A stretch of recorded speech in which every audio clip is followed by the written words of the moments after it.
नरसिंह सरस्वती श्री गुरु दत्तात्रेयाय नमः। दत्तात्रेय समारंभां नृसिंहादिक मध्यमां सच्चिदानंद पर्यन्तां वन्दे गुरु परंपरां। श्री गणपति सच्चिदानंद सद्गुरुभ्यो नमः। गणपति गुरुमेकं सच्चिदानंद रूपं विबुध निवह सेव्यं योग मार्गाधिरूढं शरणमुपगतानामार्ति संघाद्रिवज्रं मम हृदय निवासं भक्ति नम्रो नमामि। वसुदेवसुतं देवं कंसचाणूरमर्दनं देवकी परमानन्दं कृष्णं वन्दे जगद्गुरुम्। हेमा गाరు చదువుతారు. మాముపేత్య పునర్జన్మ మాముపేత్య పునర్జన్మ మాముపేత్య పునర్జన్మ మాముపేత్య పునర్జన్మ దుఃఖాలయమశాశ్వతం దుఃఖాలయమశాశ్వతం దుఃఖాలయమశాశ్వతం దుఃఖాలయమశాశ్వతం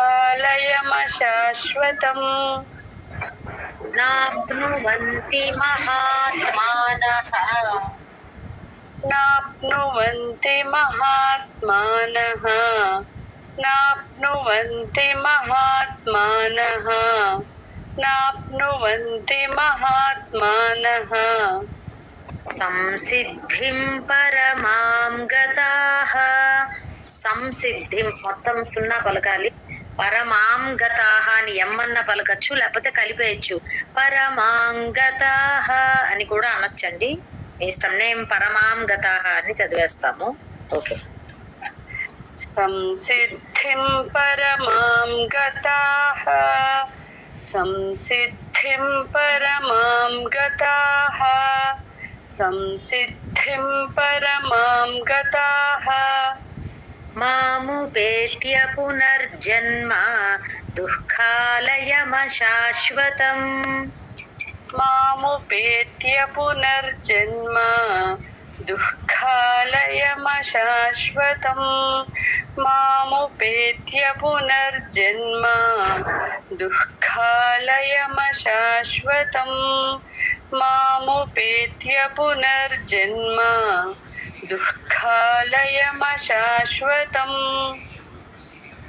నాప్నువంతి మహాత్మానః సంసిద్ధిం పరమాం గతాః నాప్నువంతి మహాత్మానః సంసిద్ధిం పరమాం గతాః నాప్నువంతి మహాత్మానః సంసిద్ధిం పరమాం గతాః నాప్నువంతి మహాత్మానః సంసిద్ధిం పరమాం గతాః మాముపేత్య పునర్జన్మ దుఃఖాలయమశాశ్వతం నాప్నువంతి మహాత్మానః సంసిద్ధిం పరమాం గతాః మాముపేత్య పునర్జన్మ దుఃఖాలయమశాశ్వతం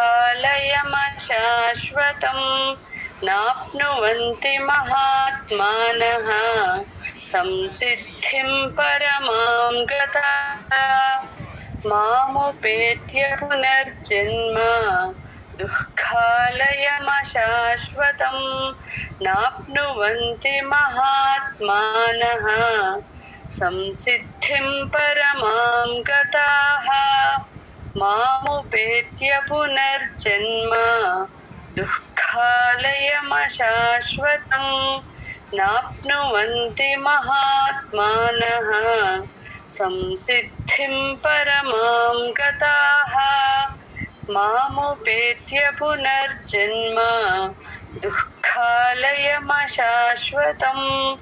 నాప్నువంతి మహాత్మానః సంసిద్ధిం పరమాం గతాః మాముపేత్య పునర్జన్మ దుఃఖాలయమశాశ్వతం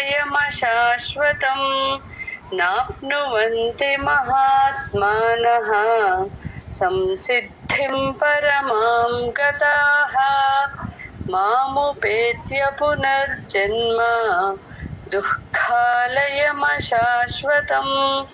నాప్నువంతి మహాత్మానః సంసిద్ధిం పరమాం గతాః మాముపేత్య పునర్జన్మ దుఃఖాలయమశాశ్వతం నాప్నువంతి మహాత్మానః సంసిద్ధిం పరమాం గతాః. జయ గురుదత్త. ఆ బ్రహ్మ భువనాల్లోకాః, ఇక్కడ ఆ బ్రహ్మ అనాలి, భువనాల్లోకాః లా కింద లావద్దు, లోకాలు. ఆ బ్రహ్మ భువనాల్లోకాః, ఆ బ్రహ్మ భువనాల్లోకాః, ఆ బ్రహ్మ భువనాల్లోకాః దుఃఖ సారీ పునరావర్తినోర్జున, పునరావర్తినోర్జున, పునరావర్తినోర్జున, పునరావర్తినోర్జున. మాముపేత్యతు కౌంతేయ, మాముపేత్యతు కౌంతేయ, మాముపేత్యతు కౌంతేయ, మాముపేత్యతు కౌంతేయ. పునర్జన్మ న విద్యతే, పునర్జన్మ న విద్యతే, పునర్జన్మ న విద్యతే, పునర్జన్మ న విద్యతే. ఆ బ్రహ్మ భువనాల్లోకాః పునరావర్తినోర్జున. భువనాల్లోక, భూ మహాప్రాణము అందరూ చూసుకోండి. ఆ బ్రహ్మ భువనాల్లోకాః పునరావర్తినోర్జున, ఆ బ్రహ్మ భువనాల్లోకాః పునరావర్తినోర్జున, ఆ బ్రహ్మ భువనాల్లోకాః పునరావర్తినోర్జున. మాముపేత్యతు కౌంతేయ పునర్జన్మ న విద్యతే, మాముపేత్యతు కౌంతేయ పునర్జన్మ న విద్యతే, మాముపేత్యతు కౌంతేయ పునర్జన్మ న విద్యతే, మాముపేత్యతు కౌంతేయ పునర్జన్మ న విద్యతే. ఆ బ్రహ్మ భువనాల్లోకాః పునరావర్తినోర్జున, మాముపేత్యతు కౌంతేయ పునర్జన్మ న విద్యతే. ఒక్క నిమిషం అండి, ఒక్క నిమిషం. ఇక్కడ ఏం చెప్తున్నారు, ఇది ఈ అధ్యాయము ఎక్కువగా కొంచెము అర్జునుడు అడిగిన ప్రశ్నలకు అనుగుణంగా ఎలా ఉంటుందంటే, ప్రయాణ కాలం అంటే మరణ సమయం అన్నమాట. అది అయ్యాక ఎలా ఉంటుంది, ఆ మరణ సమయంలో ఎలా మనం పరమాత్మని చేరుకోవాలి, ఆ సాధన అంతా కవిం పురాణం అనుశాసితారం అవంతా అదనమాట అండి. యోగ ధ్యానము విధానంతో ఎలా మనం చనిపోయే క్షణంలో ఒకవేళ కనుక అలా ఆ పరమాత్మను ధ్యానించగలిగితే అప్పుడు ఆయననే చేరుకుంటాము అని చెప్పి. అలాగే ఇక్కడ ఏమంటున్నారంటే 16వ శ్లోకంలో మొత్తం 14 లోకాలు అని చెప్తారు కదా. ఈ 14 లోకాల్లో ఎక్కడికి వెళ్ళినా గానీ మళ్ళీ తిరిగి జన్మించవలసిన అవసరం వస్తుంది. స్వర్గానికి వెళ్ళినా నరకానికి వెళ్ళినా పునరావర్తినోర్జున అంటే అది మళ్ళీ తిరిగి రావడం. పునరావర్తనం అంటే నన్ను పొందినటువంటి వాళ్ళు, మాం ఉపేత్య అంటే నన్ను పొందినటువంటి వాళ్ళు మాత్రము వాళ్ళకి పునర్జన్మ లేదు అని చెప్తున్నారు. అది అది అంటే ఈజీగా మీనింగ్ గుర్తుంటుందని చెప్తున్నానండి, అంతకన్నా ఏం లేదు. ఆ బ్రహ్మ భువనాల్లోకాః పునరావర్తినోర్జున, మాముపేత్యతు కౌంతేయ పునర్జన్మ న విద్యతే. ఆ బ్రహ్మ భువనాల్లోకాః పునరావర్తినోర్జున, మాముపేత్యతు కౌంతేయ పునర్జన్మ న విద్యతే, आब्रह्म भुवनाल्लोकाः पुनरावर्तिनोऽर्जुन मामुपेत्य तु कौन्तेय पुनर्जन्म न विद्यते आब्रह्म भुवनाल्लोकाः पुनरावर्तिनोऽर्जुन मामुपेत्य तु कौन्तेय पुनर्जन्म न विद्यते आब्रह्म भुवनाल्लोकाः पुनरावर्तिनोऽर्जुन मामुपेत्य तु कौन्तेय पुनर्जन्म न विद्यते आब्रह्म भुवनाल्लोकाः पुनरावर्तिनोऽर्जुन मामुपेत्य तु कौन्तेय पुनर्जन्म न विद्यते आब्रह्म भुवनाल्लोकाः पुनरावर्तिनोऽर्जुन मामुपेत्य तु कौन्तेय पुनर्जन्म न विद्यते। जय गुरुदेव। సహస్రయుగ పర్యంతం పర్యంతం అన్ని ఎన్నులండి సున్నాలు అంటే మధ్యలో ఎన్ను చివరిలో ఎం. ఓకే. సహస్రయుగ పర్యంతం సహస్రయుగ పర్యంతం సహస్రయుగ పర్యంతం అహర్యద్ బ్రహ్మణో విదుః అహర్యద్ బ్రహ్మణో విదుః. అహర్యద్ బ్రహ్మణో విదుః అహర్యద్ బ్రహ్మణో విదుః అహర్యద్ బ్రహ్మణో విదుః రాత్రిం యుగ సహస్రాంతాం రాత్రిం యుగ సహస్రాంతాం రాత్రిం యుగ సహస్రాంతాం రాత్రిం యుగ సహస్రాంతాం దేహోరాత్రవిదో జనాః దేహోరాత్రవిదో జనాః దేహోరాత్రవిదో జనాః దేహోరాత్రవిదో జనాః సహస్రయుగ పర్యంతం అహర్యద్ బ్రహ్మణో విదుః సహస్రయుగ పర్యంతం అహర్యద్ బ్రహ్మణో విదుః సహస్రయుగ పర్యంతం అహర్యద్ బ్రహ్మణో విదుః సహస్రయుగ పర్యంతం అహర్యద్ బ్రహ్మణో విదుః రాత్రిం యుగ సహస్రాంతాం దేహోరాత్రవిదో జనాః రాత్రిం యుగ సహస్రాంతాం దేహోరాత్రవిదో జనాః రాత్రిం యుగ సహస్రాంతాం దేహోరాత్రవిదో జనాః రాత్రిం యుగ సహస్రాంతాం దేహోరాత్రవిదో జనాః సహస్రయుగ పర్యంతం అహర్యద్ బ్రహ్మణో విదుః రాత్రిం యుగ సహస్రాంతాం దేహోరాత్రవిదో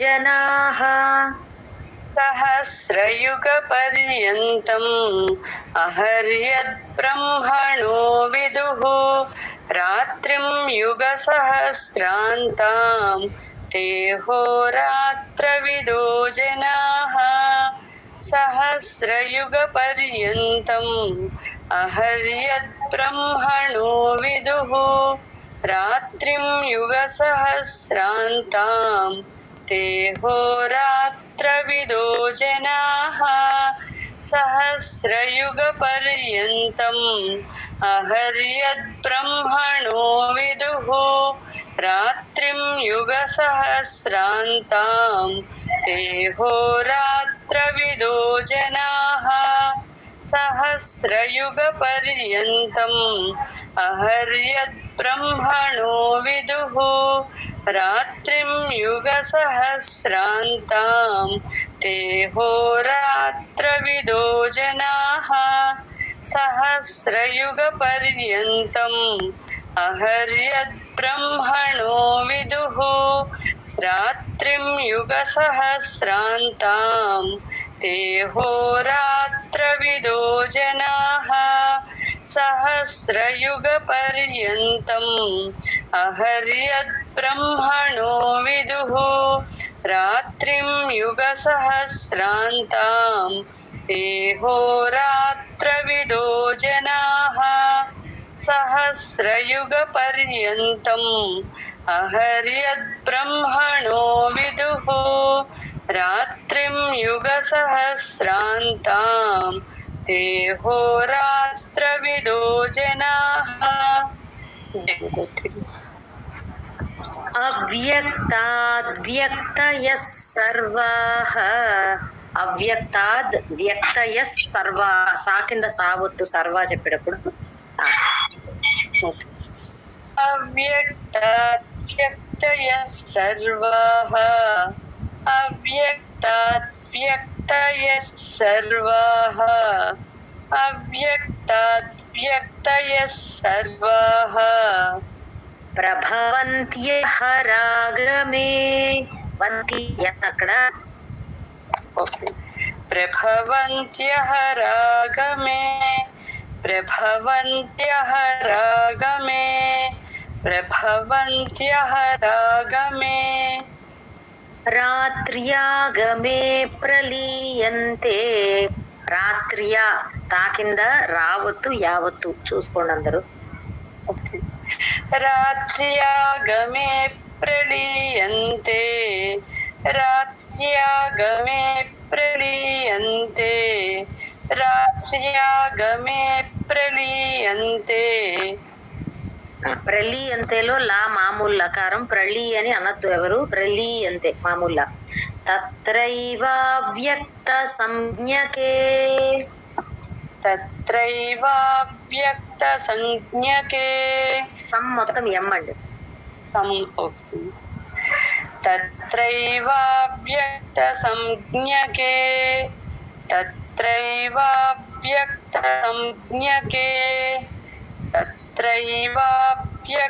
संज्ञके అవ్యక్తాద్వ్యక్తయः సర్వాః ప్రభవంత్యః రాగమే ప్రభవంత్య మహాప్రాణం अव्यक्ताद्व्यक्तयः सर्वाः प्रभवन्त्यः रागमे अव्यक्ताद्व्यक्तयः सर्वाः प्रभवन्त्यः रागमे अव्यक्ताद्व्यक्तयः सर्वाः प्रभवन्त्यः रागमे రాత్ర్యాగమే ప్రలీయంతే తత్రైవావ్యక్త సంజ్ఞకే रात्र्यागमे प्रलीयन्ते तत्रैवाव्यक्त संज्ञके रात्र्यागमे